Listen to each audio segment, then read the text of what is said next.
Acosta is siya mismo ang nag-withdraw ng pera na 125 million at nilagay sa oblong bag. Sana all.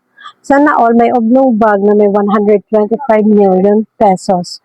Tama nga ang sinabi ni Madriaga noon na meron yung pera na 125 million pesos at ginamit lamang ng kanilang Inday Lustay sa loob lamang ng 11 days. So parang nagkatugma-tugma ang kanilang testimonya ni Madriaga at ni Acosta.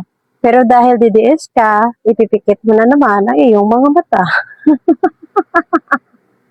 Di ba? Meron pang ibang mga DDS na nagsasabi na buti naman daw at winidraw ang pera at ginamit sa mga tao.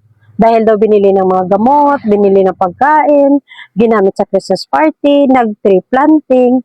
Kung hindi ka buguon, diba, alam mong mali ang paggamit nila ng pera at hindi dapat nakalaan ang confidential fund sa mga ganyang bagay. Kasi may ibang budget yan. So, ang pagtatanim pa lang ngayon ng puno is kailangan ng confidential. Bakit? Anong meron dun sa puno? Missile. Animal. Pati Christmas party gatherings nila. Kailangan din sa confidential funds. Pati pagbili ng pagkain, pati pagbili ng mga gamot, dapat confidential funds. Di ba? May ibang budget pong nakalaan dyan. So, wag na nating utuin yung sarili natin. Klarong-klaro na nilustay ang 125 million pesos kaya hindi maipaliwanag ng inyong idolong si Inday Lustay.